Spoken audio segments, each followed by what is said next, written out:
still here with Leigh after our 3-1 defeat here at Bognor. Leigh, for 60-70 minutes we were in that game at 1-1, and then as the last 20 minutes go, it was fairly disastrous with a couple of goals and a red and missed chances, isn't it? Yeah, I mean, I'm not making excuses. People think every time I get interviewed there's a reason for that, but we've got 5 out that are injured at the moment, so 4 that are injured, and Josh is away. Got married, right? Yeah. Yeah, so he's away on his honeymoon. Well, we knew that when we signed him, so it was what it was. But I thought we was in the game, like you say, 60 minutes. I thought we've done well, especially the first half.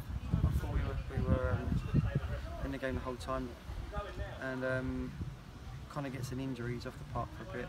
Comes on strap knee and goes to do it back into Manu sitting outside, 20 yards, 25 yards out, and goes over Manu's head, and then the striker from Portugal gets on it, chops in, great finish. That's the momentum's just taken out of us, and then obviously Connor has to go off with his knee struggling, and then we lose a bit of organisation in the middle of the park. When that happens, obviously Sean McCauley's out injured as well, and yeah, we lost our way a bit, and then obviously a ridiculous. I'll just say it on air. He knows you can't be doing that. It's just a bad thing to do off the ball, and he's let the team down, he's let the club down, and he's let me down. And he's somebody that I've worked with before, like I said before, and we are close. And he's just said it to me that's just not on. And then obviously we had Elliot go in 1-on-1, and I don't know how far wide it was. Was it quite wide? I don't know. Yeah, it wasn't that close. Yeah, I know. And there was a chance to get it back to 2-2, and then we're pushing for the equaliser in the last minute of the game. And listen, you can't give the ball away there. You're the last man, and he knows he's got to take a touch and stick it in there. And he's lost possession, and it's not good enough. It's that simple. It's not good enough. Being done by individual errors. I mean, how many? They've had 3 chances, right? 4 chances. Yeah, I mean, it wasn't a game of many chances either, really, was it? No, I'm saying so. I think they've had 3, maybe 4, and they've put 3 of them away. And all right, the last one is he's been gifted to it.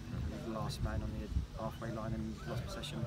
So yeah, it's so frustrating. We were going on Monday night and start. We had 2 sessions this week to start working on stuff, and if I'm being totally honest, I need to make some changes, mate. And that's the thing. It's not like I've given people. This is our 6th game now, 7th game, and I've given people ample opportunity. I'm only talking 1 or 2 to show me what they're about, and they're not showing the level that they can play, and they've played higher than this level. They're not showing that quality, and it's killing us in games. It seems like we chat at the end of games, and I know you said you're not making excuses, and I'm not saying you are, but it feels like in every game there are like 1 or 2 moments that just don't seem to go our way. I mean, at what point do you worry that that's the sign of something bigger? Do you know what I mean? Because it feels like it's like every game there's 1 or 2 things. You start to worry it's bigger things. It's just those moments in games. You hear it from the Premier League down to wherever. It's moments in games, and moments in games at the moment are killing us. There was a moment in game on Monday that killed Corinthians. Yeah. So it's moments in games, and we've got experienced players. We've got no kids in it. So it's not a case of we can let him get away with it because of he's only 15, 16, 17, 18, whatever age he is. But he's not. We've got experience, and they should know how to play, and they should know the decisions that they make, and in key moments in games, and individually making errors. And performances almost aside, is it a bit of a lack of leadership on the pitch then? Is there someone? I think we lost that lack when, if I'm being honest, when Connor went off. I mean, we've got him that orchestrator. I thought we got it out wide quicker today. We didn't go straight down the throats in the first 60 minutes. We purposely worked on that to get it out wide quickly and try and penetrate down the flanks, and that's where the goals come from. Ultimately, Tommy's made a great run through the middle, stuck it straight out. Even in the last 18, he's put it straight out to Toby. Toby's gone down the side, whipped it across, and Elliot's put it back in the net, which is ultimately what we're trying to do. But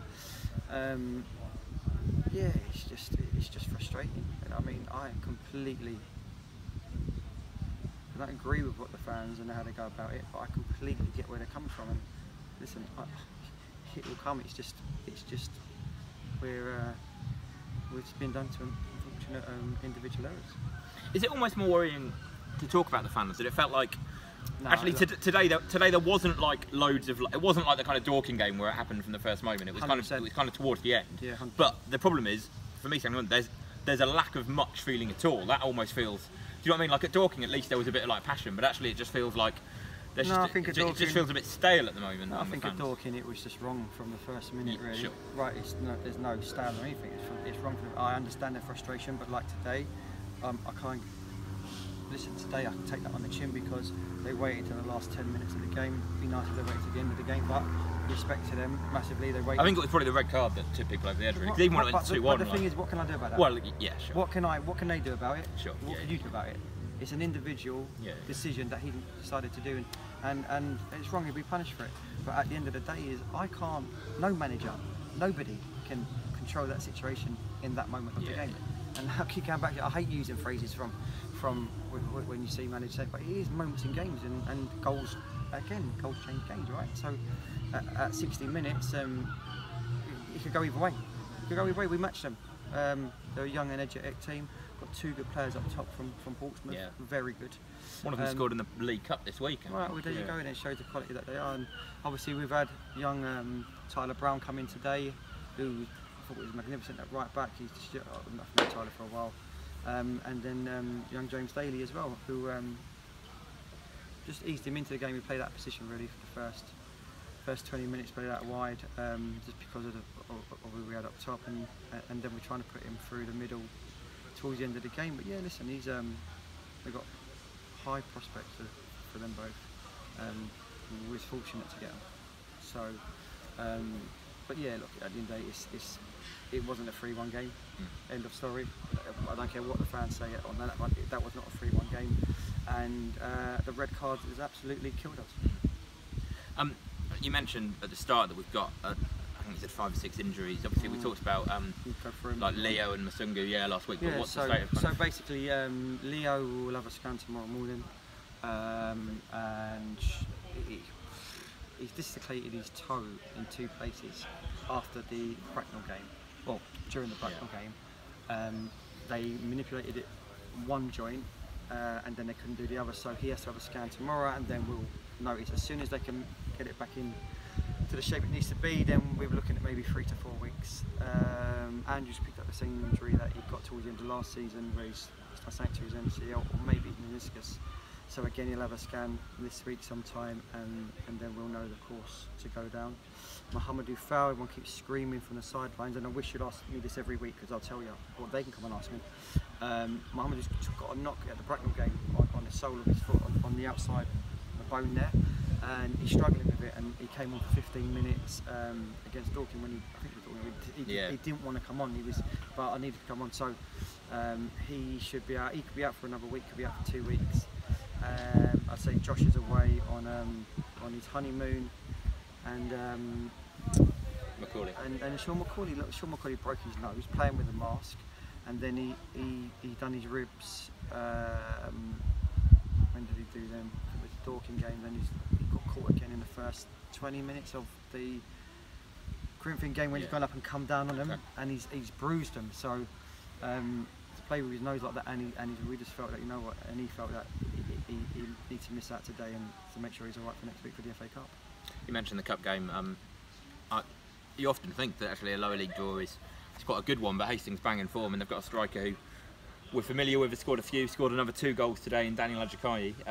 What do you make of that tie? Mate, we could have. That's a dangerous tie. Yeah. Let's have it right. Played him in pre-season. I was impressed with him.